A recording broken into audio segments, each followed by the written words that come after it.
Welcome all hunters, anglers, trappers, and shooters to the only fish and wildlife conservation podcast that goes behind the scenes of the business of conservation, the Connecting with Conservation podcast.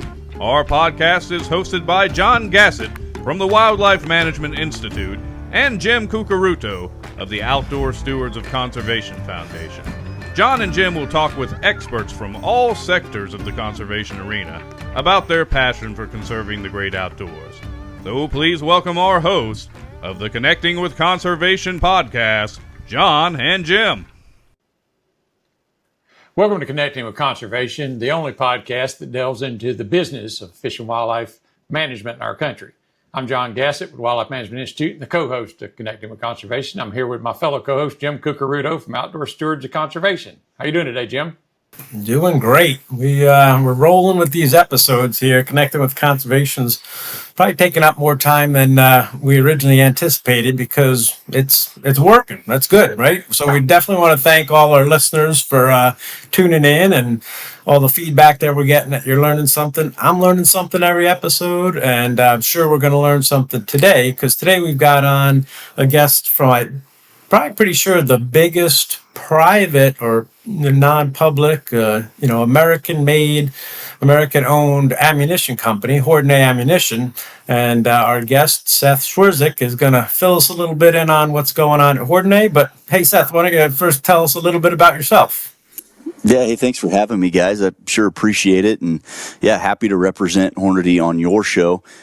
Just a little bit about me. I grew up central Nebraska, out here on the prairie. And we do a lot of hunting and shooting out on the prairie. And so from a very young age, was in and around the shooting community my entire life.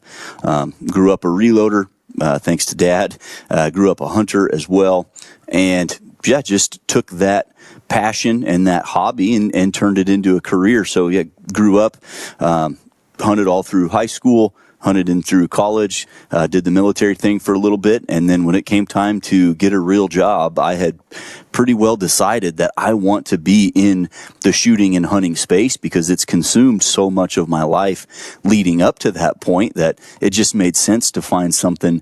And as it turns out, I grew up maybe 50 miles from the Hornady manufacturing facility, and I didn't know Hornady was in the same universe, let alone 50 miles from where I grew up. So I grew up reloading Hornady products and shooting Hornady ammunition, and I didn't know they were in Nebraska, let alone 50 miles down the road. So kind of fortuitous how it all worked out, but I'm happy to have landed where I did. I started at Hornady doing technical service. That's one of the things that Hornady really prides themselves on, is our customer service. So we've got a team of 8 guys. All of them hunt, all of them shoot, all of them reload. The hefty majority shoot competitively in some fashion. And you can call Hornady Monday through Friday, 8 to 4:30, and you can talk to those guys about, hey, I'm doing this, and I don't know why my die's out of adjustment, or I'm going to shoot this bullet. What twist rate do you recommend? I'm going on a hunt. This is the hunt. What bullet in your product line is better for this hunt? So we've got product experts that are willing to talk to you. And so I started out there, worked there for 5 years, became the assistant manager of that division, learned a ton, and our senior ballistic engineer retired, and so his understudy obviously was promoted to senior ballistician, and I was afforded the opportunity to move from technical service over to ballistic engineering, and that was the coolest job in the world, doing new product R&D, which was really fascinating. I got to help with products like the 7 PRC, the 6.5 PRC, the 6 ARC, the 22 ARC, the A-tip match bullets, the CX monolithic bullets, just a lot of cool products that I got to help do some of that initial R&D on. And then almost 5 years ago, it was time for me to move on to greener pastures, and I was recruited from ballistic engineering to move over to our marketing department as the PR guy, essentially the communications manager, and the director level management here at Hornady just wanted somebody to fill that position that had a very deep technical understanding of not just Hornady products, but about shooting as a whole and how everything works together. And so apparently I was a natural fit, and that's where I'm at today. Oh, that's awesome. I mean, it sounds like a match made in heaven. And talk about match, make some match grade products, great stuff there. So I believe is it three generations? Was it Joyce, Steve, and Jason, or did it go back further than that? What's the history of Hornady? So the quick history was the founder. His name was Joyce. Obviously, it's kind of like a boy named Sue. He probably got that a lot. But he was named after a Methodist bishop. Bishop Joyce was his last name, so his parents named him Joyce Hornady. Now, they lived in Colorado, and then they moved to Lincoln, Nebraska, which is on the far east side. Now, during World War II, Joyce was too old for service. However, he could still be a marksmanship instructor because he was a competitive handgun shooter at the time, and he loved to shoot prairie dogs and coyotes, and Nebraska's got plenty of those. So he moved to Grand Island, Nebraska, where I'm at today, to become a marksmanship instructor for the Army. So that's what he did during World War II. Once the war wrapped up, he stayed in Grand Island and he opened up a sporting goods store. And they sold everything from, as Steve Hornady says, jocks and socks to rifles. They did everything. You could order uniforms there and all kinds of sporting goods. But what he was really passionate about was shooting. And the problem that he faced was a prairie dog is a small target. It's about the size of a 20-ounce soda pop bottle. Small target. Well, at range, he's missing those targets, not because he's making bad shots, but because the bullets are so inaccurate. He can't get the grouping consistent enough to hit those prairie dogs at long range. So he bought a World War I era press, bullet press. We still got it today. It's making bullets for right now. And he set that up to use spent .22 long rifle casings, and he would draw those out to make a 30 caliber, 150 grain Spire Point bullet. And that is still one of our most popular bullets to date, a classic. And then he followed that up quickly with some 22 cal versions, a 50, I believe, and a 55 grain. And then he kind of rounded out the lineup as years went on. And that was in 1949 that he founded the company. And in 1981, he was tragically killed when the company plane that he was flying, there was a mechanical malfunction. It was uncorrectable, and they crashed short of the runway into Lake Pontchartrain, headed to the SHOT Show. So him and two of his employees, unfortunately, were killed in that accident. And at that point, this is a pivotal moment of Hornady in their history, is it stayed family-owned. Steve Hornady became the sitting president of Hornady Manufacturing, so Steve would be Joyce's son. His sister came back to help be the vice president, and his sister's husband was an engineer by trade. He worked for Kodak at the time. So he became the head of engineering. And together with their mother, Joyce's now widowed wife, Marvel, they charted a direction and they took Hornady into the future. Then in 2006 is when Jason Hornady, Steve's son, came back to the company. And Steve's rule is, you don't get to just come work here. You can work here in the summer when you're in school and sweep the floor and work in the lab and mow the lawn. But when you graduate college, you're not coming here. He required at least 10 years of relative work experience doing something else. And so Jason actually was very successful in his line of work. He was a manufacturer's rep for several outdoor brands like Swarovski, Plano. He had a bunch of fishing products, Shimano. He had a bunch of brands, and he did really well for himself. But in 2006, he decided he was coming back to Hornady. So he took a pay cut, and he became our sales director. And now he sits as the vice president of the company. Steve Hornady is still very active in the company in the corner office as acting president. And that brings us right now to 2025. Wow, Dad wouldn't even match his salary, huh? Made him take a pay cut. No, he was... I think, as it were, Jason, as a manufacturer's rep, one of his accounts was Cabela's, when Cabela's went from 2 stores in Nebraska to many stores. Well, y'all obviously an innovative company. You make a ton of products, and you got a couple I've had my eye on recently. One was, I know y'all had some collaboration going on with the 8.6 Blackout back when it first rolled out, and I'm actually in the process of building one of those. But this 338 ARC looks awful familiar. Tell us a little bit about that. I'm a big fan of, I do a lot of urban stuff, so I'm a big fan of subsonic rounds, and it seems to be they're just growing by leaps and bounds as far as what people can do with those things. So Tell us a little bit about the 338. Well, the 338 ARC was really a long, drawn-out process before we released it as a cartridge. So back in 2017, we developed that cartridge, or some of the initial ideas of the cartridge, on behalf of the DoD. We were approached by a group within the DoD that had a very specific set of standards that they wanted met, and they wanted subsonic terminal performance that exceeded the 300 blackout. And there, we started working on the 8.6 blackout as well. Q had contracted us to do some development work for them, and we did. And the 8.6 is a fun cartridge to shoot. What we noticed comparing the two is the 8.6 has a lot of case capacity. And if you don't fill that case capacity up, that can give you really rangy velocity performance. And if you're trying to hit something at 100 yards, velocity don't really matter that much. You start stretching the legs on a subsonic cartridge, velocity becomes paramount. It is vital that you have consistent velocity to hit your target.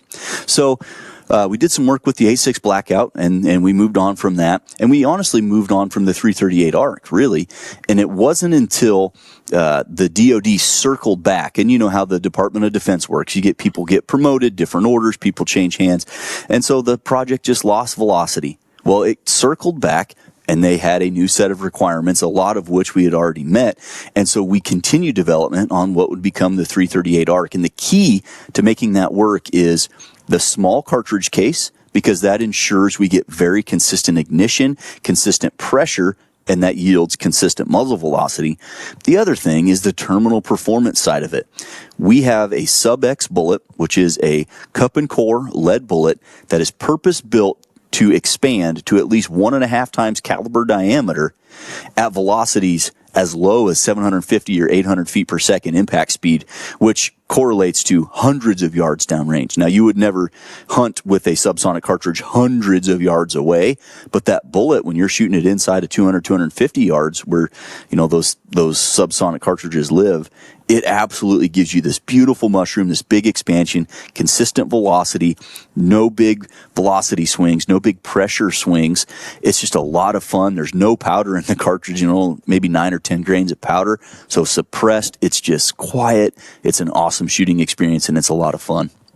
Cool. Well, I'm definitely interested in that personally. The 8.6, when like I said, I'm in the process, I've got the components to build. It's like, but I have to build it in an AR-10 platform, which is big and heavy and bulky, and it's like this looks like it. And I shoot a 300 blackout now, but I really like the looks of this thing.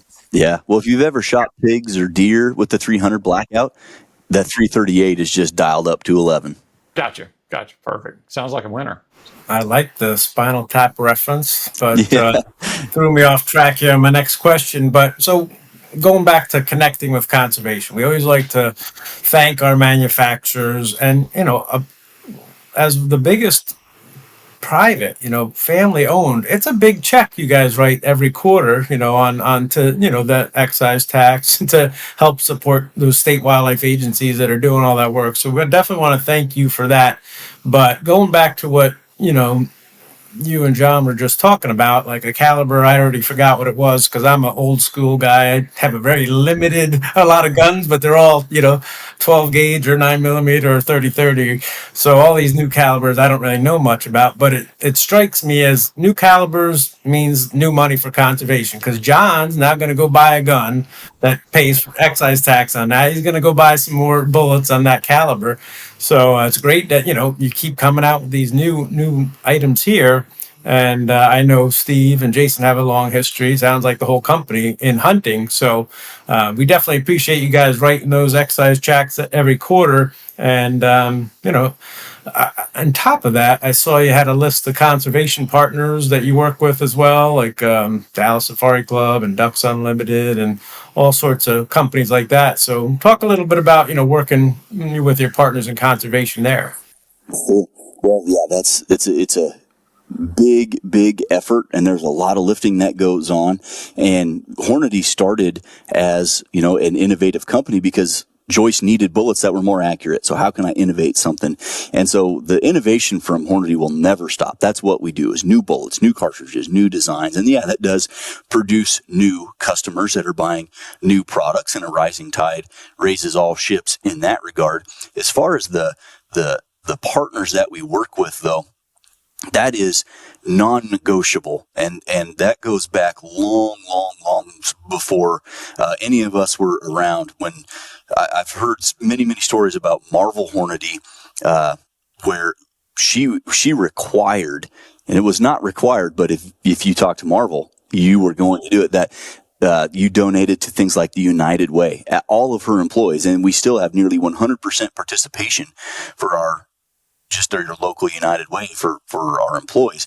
And that ties into how we act and how we engage with our conservation partners as well. It's an expectation that we have inside of our culture, if you will, because we know the only way to preserve this for the next generation is to fight these fights right now. And we've isolated, obviously, some really good groups, and there's plenty more, but you mentioned a couple, obviously, the Safari Club International, Dallas Safari Club. Those are our big ones. And those names, when you throw out the word safari, always elicits the idea of, oh, they're only doing stuff like, say, in Africa. And that's not the case. Safari Club International and Dallas Safari Club, they're doing stuff worldwide and a lot of stuff domestically. So that's a big one. And then you throw in, like you said, Pheasants Forever, Ducks Unlimited. We've got the Mule Deer Foundation. There's just, it's forever. The list goes on. And then the big ones, the NRA, the CSF, and the NSSF. And Steve Hornady was there for the creation of the NSSF. So obviously he takes that very seriously. He sat on the board at the NRA for a while. So those smaller groups, and they get progressively larger. Obviously, we donate. That's no question. Like, they get a lot of our money, but they also get a lot of time and energy from a lot of folks here as well. And that's something that, yes, you can give some money, and it's important to do so, because a lot of these things that they're doing out there require a lot of capital, but it's the time that is the difficult piece. And, Steve and Jason do sit on a lot of boards internally. There's a lot of us that are, say, NRA life members, SCI life members, where we're trying to give back as much as we can on an individual basis as well, because we've all got children here, this small family-owned culture that we have. And as the company continues to grow, we've been able to preserve that culture of almost everybody here hunts and shoots. And that's one of the reasons we're so innovative, is because our engineers, our manufacturing staff, everybody here uses the product. And so there's incentive to innovate new products. And there's also that classic Midwest life on the prairie kind of work ethic that is just innate with who we are, and the desire to pass those characteristics down to the next generation, the lands, the animals, the fish, just everything about it. That's just what we are, and it's what we do. And it's probably difficult to understand for somebody if they've not been in a culture like that, but that culture transcends individuals here. I mean, it is what we do, and it's what we do it for, and it's really beautiful to be a part of. Well, that is fantastic. I mean, I don't think we can overemphasize the fact that, the firearms industry already pays a 10 or 11% excise tax as their investment into conservation. And we say pays as an investment, but it's a law. You're required to do it. It's been there long enough that most people see it as more of an investment than a tax. But it is does come off the bottom line. But then on top of that, y'all do all this work for these groups voluntarily that you don't have to do. And I think that really tells the story of our community, that we realize that everybody working together, we can get a lot more things done than we can individually. Hornady's not going to go out and put 5,000 shooting ranges in across the country. They don't have the land, the time, resources, nor probably the interest. You'd like to have them there, but you don't want to build them. State agencies can do that, though, and they do it with your excise tax dollars, and they match it and do put those in wildlife management areas, wetland areas, all that stuff. You got to have those partners to, like Ducks Unlimited, to do that sort of work. And you're right. It's, it's almost like the cash investment is the easy part. It's the time that they really need that takes a lot. But I just wanted to emphasize that. I think that's the most intriguing, critical part of the conservation community is we all work together on things. And that's the reason we've been successful for over 100 years. So. Yeah, I think one of the things to know too is you're not just ammunition, right? You got in obviously reloading components and powder, but security, you have some safes and stuff. So it's a little bit more about just you're more than just ammunition. Yeah, Joyce Hornady started it with bullets. That's what we were for a long time, was just bullets. And he was a hand loader and he loved to tinker. And so then we got into, okay, maybe we should load some ammunition.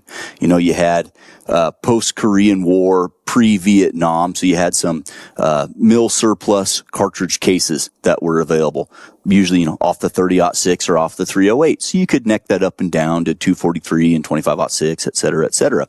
And so you would see ammo from, let's say, 1964.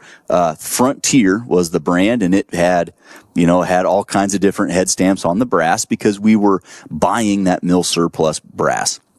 And then we started taking ammo a little bit more seriously in the 70s. We bought a reloading company, Pacific Reloading Tools. We purchased the reloading company. So now we had not only bullets, ammo, and reloading tools all together. Well, we needed a way to make our own cartridge cases because we were buying them still. And that's, in the long run, not a good way to do business. So we got our own cartridge case plant up and off the ground. And so now not only are we in factory ammo, bullets, reloading tools, you could also buy our cartridge cases.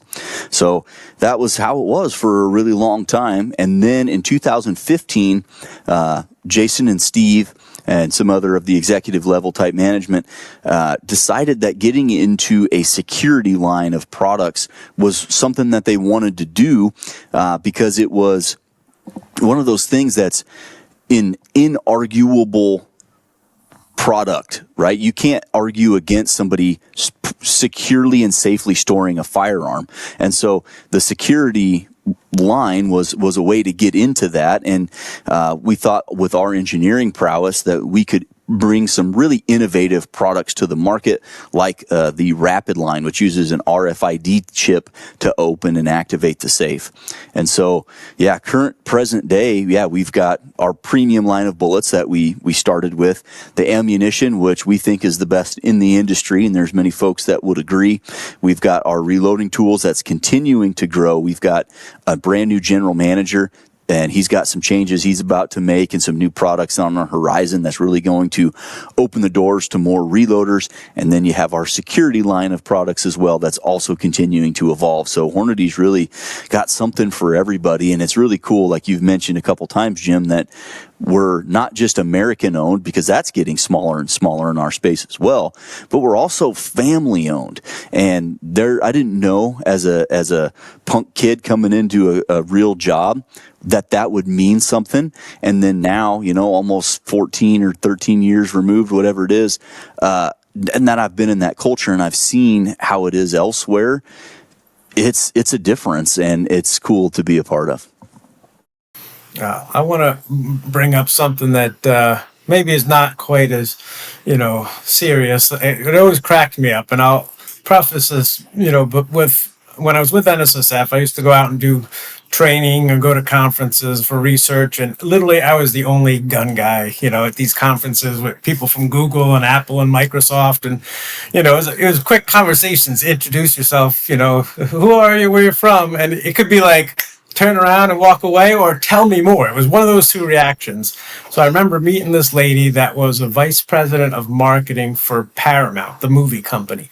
And she was asking about the firearms industry and, are we up to speed on this, that, the other thing and marketing? I said, let me show you something. I showed her a video of the zombies in the Heartland and the new zombie line that you guys had. This was 10 years ago. She was blown away. She's like, that's Hollywood production quality, like marketing. So tell us a little bit about, how that whole zombie line came about and the zombies in the Heartland.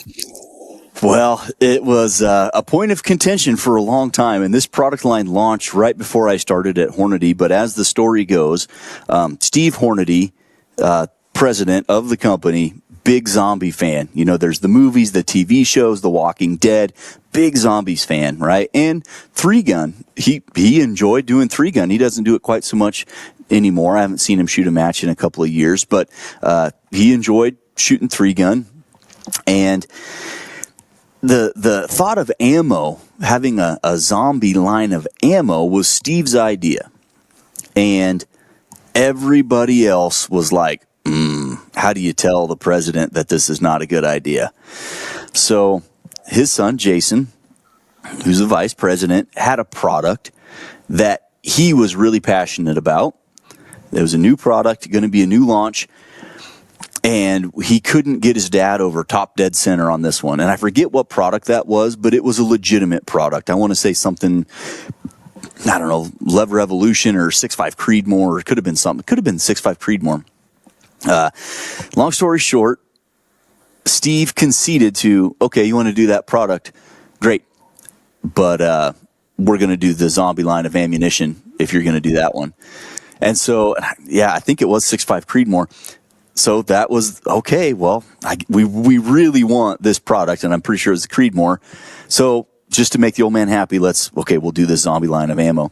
Did zero paid advertising on the zombie line of ammunition. Not a single print article, nothing.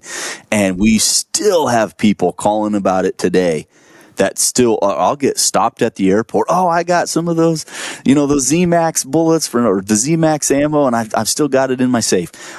It happens all the time. People loved it. And so it only made sense to have a zombie-themed three-gun match, and we still do that zombie-themed three-gun match. It's still a ton of fun.